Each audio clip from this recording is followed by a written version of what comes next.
আজকে একটি পবিত্র দিনে আমরা আমাদের আলোকিত জীবন টক শো শুরু করতে যাচ্ছি।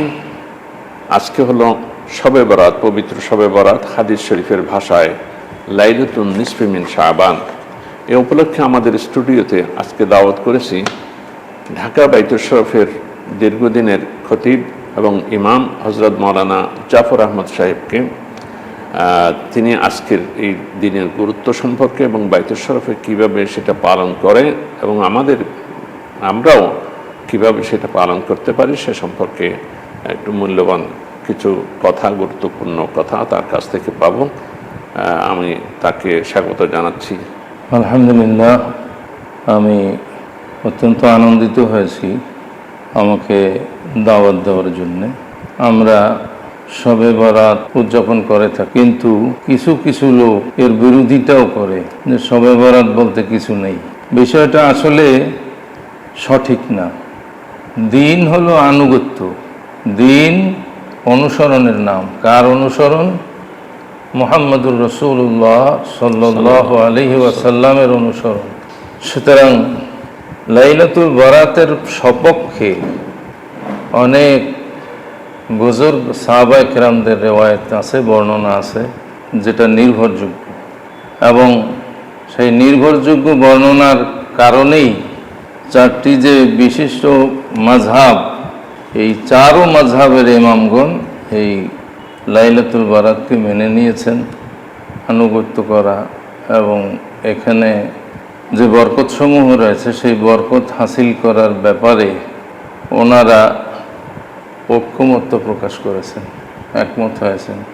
দুর্ভাগ্য আমাদের, যারা এটার বিরোধিতা করতেছে তারাও কিন্তু তাদের যারা ইমাম আছে, নাসিরউদ্দিন আলবানী সাহেব, ইমাম ইবনে তাইমিয়া, ওনারাও কিন্তু ওনাদের লিখনের মধ্যে এই নির্ভরযোগ্য হাদিসের বর্ণনা এনেছেন, কিন্তু সেই দিকে লক্ষ্য না দিয়া কিন্তু এখন যারা প্রচার করতেছে তারা ওই বর্ণনাগুলোকে সামনে আনে না, তাদের মতবাদটাই তাদের মতো করে তারা করতেছে, কিন্তু ওইটা সামনে আনে না। হাদিস শরীফের মধ্যে যে একটা বর্ণনা আছে যে শবে বরাতের রাতে ইবাদত করলে সব কি সব, এ সম্পর্কে একটু ধারণা। এ সম্পর্কে তো ধারণা স্পষ্ট রয়েছে যে আপনার এই দিনের ইবাদত বন্দেগী করলে আল্লাহ সুবহানাহু ওয়া তাআলা প্রথম আসমানে অবতীর্ণ হন এবং ডাকতে থাকেন যে কে আসো আমার কাছে ক্ষমা চাইবার, আমি এখন মাফ করে দেব। আলহামদুলিল্লাহ। কে আসো আমার কাছে রিজিক চাইবার, আমি রিজিক দেব। কে আসো আমার কাছে আশ্রয় চাইবার, আমি আশ্রয় দেব। তো এই কথা সূর্যাস্তের পর থেকে শুরু হয় এবং পুরো রাত এভাবে চলতেই থাকে তুলুয়ে ফজর পর্যন্ত। এই সময় একটা মোবারক সময়। এই মোবারক সময়ে আমাদের কর্তব্য হলো রাসূলুল্লাহ সাল্লাল্লাহু আলাইহি ওয়াসাল্লামের বিধান মোতাবেক জীবন করা। বর্তমানে কিছু কিছু আনুষ্ঠানিকতা চলছে, এই আনুষ্ঠানিকতা আসলে দিন না, এটাকে দিন বলা হয় না। যেমন ধরেন আমরা আলোকসজ্জা করি, আমরা ওই কি বলে বাজি ফুটাই, এগুলোকে আমরা এই শবে বরাতের অংশ হিসেবে মনে করে নিয়েছি, কিন্তু আসলে এটা হলো হিন্দুদের কালচার এবং এগুলো অপচয়, এগুলো শরীয়তের বিধানের মধ্যে কোথাও নাই। সবচেয়ে বড় কথা হইল যে যেখানে শরীয়তের বিধানে যতটুকুন আছে, যেখানে যতটুকুন আছে সেখানে ততটুকুন মানতে হবে, এর বাইরে কিছু করা যাবে না।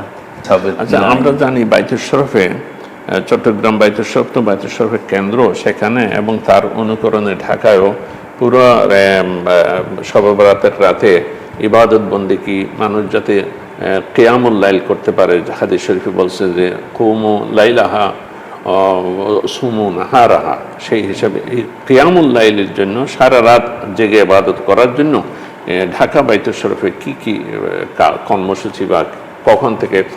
মাগরিবের পর থেকে, এশার পর, তারপরে মাগরিবের পর থেকেই ইবাদত শুরু করি, এবং এই দিনে আমরা এখানে আলোচনা খুব কম করি, যেহেতু এটা ইবাদতের রাত্র, সেই হিসেবে আমরা এখানে ইবাদতের মধ্যেই কাটাই। এবং রাত্র আমাদের এখানে একটা বিশেষ মোনাজাত আছে, যেটা আমরা রাত্র 12টার পরে শুরু করি। রাত্র 12টার পরে আমরা মিলাদ দোয়া লম্বা মোনাজাত করি এবং সেখানে অনেক লোক মোনাজাতে শরিক হয়। এরপরে আবার শেষ রাতে সেহরির ব্যবস্থা থাকে। সেহরি খাওয়ার পরে সকলে একত্রিত হইয়া আমরা জামাতের সাথে তাহাজ্জুদ আদায় করি। তাহাজ্জুদের পরে মোনাজাত করি, আল্লাহর দরবারে মাগফিরাত কামনা করি, দোয়া করি সবার জন্য। এটা আপনার আমাদের এই তরিকায় আলিয়া কাদরিয়া বাইতুল শরীফ তো অনুসরণ করে, আমরাও সেভাবে অনুসরণ করে আসছি। আচ্ছা, এর শবে বরাতে একটা বিশেষ মানে বুজুর্গানি দিন বলেছেন বিশেষ নামাজের জন্য, এবং 12 রাকাত নামাজ, এটা শবে বরাতের উপলক্ষে যে উপদেশাবলী আমাদের পীর সাহেব হুজুরের পক্ষ থেকে দেওয়া হয়েছে আগে থেকে, সেটা এখানে কখন পড়া হয় এবং কিভাবে পড়া হয়? এটা এশার নামাজের পরে আপনার 2 রাকাত করে আমরা সূরা ফাতিহার পরে সূরা ইন্না আনজালনা, সূরা ইখলাস অথবা অন্যান্য সূরা দিয়েও পড়া যাবে, কিন্তু সহজভাবে যারা সাধারণ মানুষ তাদের জন্য এইভাবে ছোট ছোট সূরা দিয়ে পড়লেও কোনো সমস্যা নেই। তাহলে আমরা পেলাম এখানে মাগরিবের নামাজের পরে সবাই একটু সারা রাত থাকার জন্য একটু প্রস্তুতি নিয়ে মসজিদে চলে আসবে, তখন এশার নামাজ হবে। এশারের পরে এশারের সুন্নত পড়ার পরে, নফল পড়ার পরে আবার এই 12 রাকাত সুন্নত নিয়তে, নফলের নিয়তে 12 রাকাত 12 রাকাত মানে 6 নিয়ত আর কি, দুই রাকাতে পড়বে। পড়তে এরপরে হলো কিছু সময় থাকবে, সেটা মানুষ নামাজের হাজতের নামাজ হতে পারে, তওবার নামাজ হতে পারে, এবং সালাতুত তাসবিহ হতে পারে, তারপর কোরআন তেলাওয়াত হতে পারে। এই করতে করতে তাসবিহ তাহলিল হতে পারে। মানে রাত 12টা 12:30 নাগাদ এখানে মসজিদে অবস্থান করবে, আর 12:30টায় আপনি এখানে মোনাজাত শুরু করবেন। মোনাজাতটা কতক্ষণ থাকে অন্তত আনুমানিক? মোনাজাত তো মনে করেন যে আধা ঘন্টা তো থাকে কমপক্ষে। আচ্ছা, এই আধা ঘন্টা মোনাজাতের পরও আবার একটু রিল্যাক্স, ওই যে আপনার ওই যারা রোজা থাকবে তারা আপনার সেহরি খাবে। আশেপাশে যারা আছে তারা তো মানে অনেকে একটু বয়স্ক আছে, তারা বাসায় নিজের বাসায় গিয়ে খাইতে চায়, তারা সেখানে যাবে, অথবা এখানে যারা আছে তারা এখানে তো ব্যবস্থা থাকে। এবং এরপরে আরো কিছু নামাজ প্রত্যেকের আল্লাহর কাছে ইবাদত বন্দেগী, আল্লাহর কাছে চাওয়া। এই যে হাদিসের কথা আপনি উল্লেখ করলেন, আল্লাহ তাআলা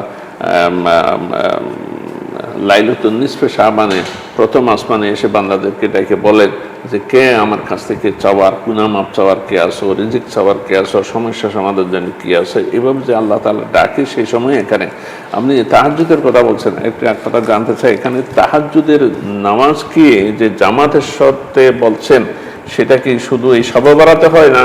আমি তো জানি এখানে না, আমাদের যে দরবারে যে তাহাজ্জুদের জামাত হয়, আমরা যে রেগুলার তাহাজ্জুদ পড়ি, এটাও কিন্তু আমরা জামাতের সাথে পড়ি। এবং এটা আমার শায়েখ হযরত মাওলানা আব্দুল জব্বার রহমতুল্লাহ আলাইহি আমাকে প্রথমেই বলেছিলেন যে এটা আমরা তালিমের জন্য করি, যারা আওয়াম আছে, জনসাধারণ আছে, তাদের শিক্ষার জন্য আমরা তাহাজ্জুদের নামাজ জামাতে আদায় করি। তাহাজ্জুদের নামাজটা কয় রাকাত? তাহাজ্জুদের নামাজ মূলত বেশিও আছে, কিন্তু আমরা 8 রাকাত পড়ি। 8 রাকাতের উপরেই নির্ভরযোগ্য হাদিস। 2 রাকাত করে 4 রাকাত মোনাজাত, আবার 2 রাকাত করে 4 রাকাত, এই 8 রাকাত আমরা আদায় করি, এবং এইটাই নির্ভরযোগ্য। আলহামদুলিল্লাহ, আমরা অনেক কথাই এখান থেকে পেলাম। এখন বাইতুল শরীফের পক্ষ থেকে যে উপদেশাবলী হযরত মাওলানা আব্দুল জব্বার রহমতুল্লাহের পক্ষ থেকে ছাপানো আকারে আছে, সেখানে হলো যে শবে বরাতের রাতে পড়ার জন্য যে বিশেষ কয়েকটি দোয়ার কথাও এখানে উল্লেখ করেছেন হাদিস শরীফের সূত্রে। সুবহানাল্লাহি ওয়া বিহামদিহি সুবহানাল্লাহিল আযীম, এই দোয়াটি বেশি বেশি পড়া। তারপরে আল্লাহুম্মা ইন্নাকা আফুউন তুহিব্বুল আফওয়া ফা'ফু আন্না ইয়া গফুর, আল্লাহুম্মা ইন্নাকা আফুউন, হে আল্লাহ তুমি ক্ষমাশীল, তুহিব্বুল আফওয়া, ক্ষমা করাকে ভালোবাসো, ফাআফু আন্না, আমাদেরকে ক্ষমা আমাদেরকে করে দাও। ক্ষমা, ইয়া গফুর, হে ক্ষমাশীল। এইটা আল্লাহর রসুল হযরত আয়েশা রাদিয়াল্লাহু তাআলা আনহাকে বাতলে দিয়েছেন সবে কদরের রাতে পড়ার জন্য সেই দোয়াটা। এটা আর বেশি বেশি পড়তে হবে, ইয়া আরহামার রাহিমিন। আর আরেকটা দোয়া মুনাজাত যেটা, রব্বানা আতিনা ফিদ দুনিয়া হাসানাতাও ওয়া ফিল আখিরাতি হাসানা ওয়া কিনা আযাবান নার, এটা পড়ে আল্লাহর কাছে নিজের জন্য, নিজের জাহেরি বাতিনি ইসলাহ সংশোধনের জন্য এবং গুনাহ মাফ হওয়ার জন্য, আত্মীয় স্বজন বন্ধু বান্ধব যারা দুনিয়া থেকে চলে গেছে তাদের মাগফিরাতের জন্য এবং নিজের নেক মকসুদ পুরা হওয়ার জন্য সারা রাত এভাবে ইবাদত বন্দেগী করতে থাকবে। আসলে বিষয়টা হয়েছে কি, শোনেন, বিষয়টা হয়েছে যে নিজেকে প্রস্তুত করা। জি, এই যে শাবান মাসের ইবাদত বন্দেগী, এটা কি জন্যে? নিজেকে প্রস্তুত করা। আসলে তো আমরা এই যে রসমের আওয়াজের প্রতি তাকাইয়ে থাকি, তো এইটা হই হল্লা করলেই বোধহয় আমার সবকিছু হয়ে গেল, জাগ্রত থাকলেই হয়ে গেল। বিষয়টা তো তা না। হ্যাঁ, অবশ্যই এটা ইবাদত বন্দেগীর ইবাদত মাধ্যমে। বন্দির জন্য নিজেকে তৈরি করো, নিজের অন্তরটাকে তৈরি করো, ইসলাহ করো। ইসলাহ না হওয়া পর্যন্ত তো ওই কোনো কিছুতেই কিছু হবে না। হ্যাঁ, হাদিস শরীফের মধ্যে আমরা তো এখানে একটা পাই যে আল্লাহ তাআলা সব রাতে সবাইকে মাফ করে দেবেন, কিন্তু কয়েকজনকে মাফ করবেন না। একজন হচ্ছে মুশরিক, হিংসুক, বিদ্বেষী, ও ফি কলবিহি শাহনাম, মানে মুশাহিন, যারা বিদ্বেষী। তো আল্লাহ পাক সুবহানাহু ওয়া তাআলা আমরা যাতে তওবা করি, এবং বিশেষ করে এই মনকে প্রস্তুত করার জন্য যে বলছেন আপনি, সেটা হলো যে তওবা করা এবং ইস্তেগফার করা। তওবা ইস্তেগফার বেশি বেশি আল্লাহর কাছে যদি চোখের পানি ফেলতে পারে, সেটা তো মানে একটা বড় সাফল্য হবে। এটা আমরা চেষ্টা করব ইনশাআল্লাহ। ওয়াল্লাযীনা আমানু ওয়া কানু ইয়াত্তাকুন, যারা ঈমান এনেছে তারা মুত্তাকি হয়েছে, পরহেজগার হয়েছে। আমরা তো সবাই ঈমানদার, কিন্তু পরহেজগারি কোথায়? তাকওয়া কই? আল্লাহ তাআলা এই সুযোগটা করে দিয়েছেন আমাদেরকে মুত্তাকি বানানোর জন্য।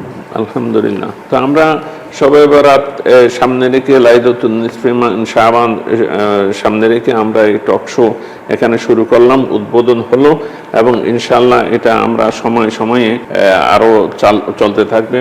পবিত্র মাহে রমজানে আমরা আশা করতেছি প্রত্যেকদিন ইফতারের আগে এই ধরনের একটা আলোচনা সভা, অন্যান্য মেহমানদেরকে এনে একটু সংক্ষিপ্ত আকারে আলোচনা হবে।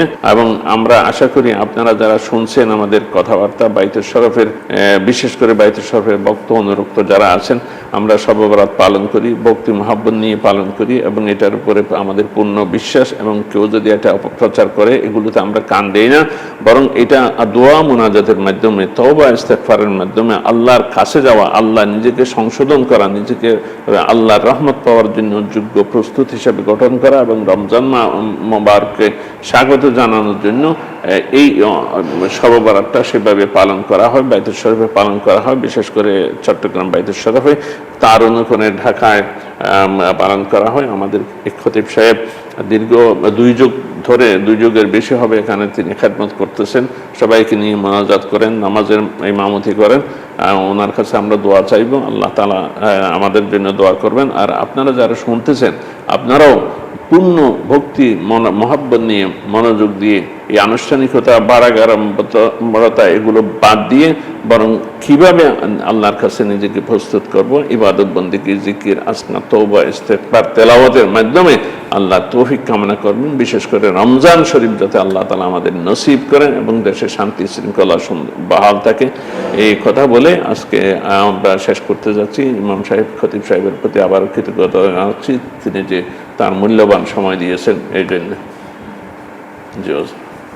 জি, আজকে পর্যন্তই। ওয়া আখিরু দাওয়ানা আনিল হামদুলিল্লাহি রাব্বিল আলামিন। আসসালামু আলাইকুম ওয়া রাহমাতুল্লাহি ওয়া বারাকাতুহু। ওয়া আলাইকুম আসসালাম ওয়া রাহমাতুল্লাহি ওয়া বারাকাতুহু।